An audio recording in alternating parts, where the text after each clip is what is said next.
Pepay, hindi ka pa rin natutulog. Iniisip ko kasi yung hearing ni Mama bukas. Alam ko naman na makakalaya siya.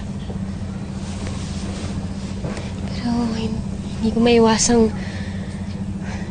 hindi kabahan. Parang may mangyayaring masama. Dapat nga maging masaya ako. Pero ang lakas ng kabog ng dibdib ko eh. Hindi ko alam kung bakit. Parang ganito.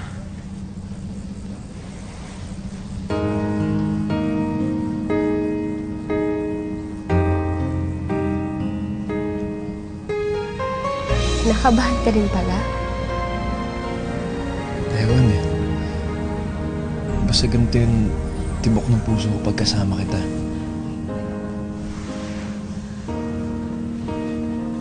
Ikaw naman. Nagbibiro ka na naman.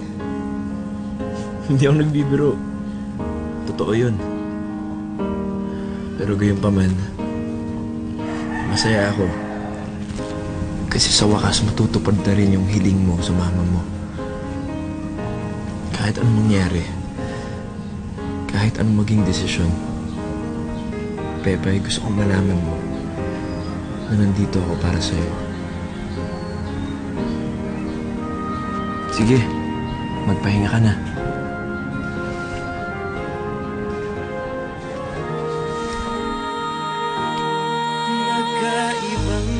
Magkaibang mundo, ngayon ay iisa. Bitin ba kayo? Abangan dahil mas maganda ang mangyayari bukas. Huwag kayong bibitaw. At kung may na-miss out kayo, balikan lang ang mga episodes sa Magkaibang Mundo. I-click lang ito at mag-subscribe na para makahabol sa storya namin. Isang click lang makikita nyo na ang magkaibang mundo namin ni Pepay. Hep hep happy mga kapunso!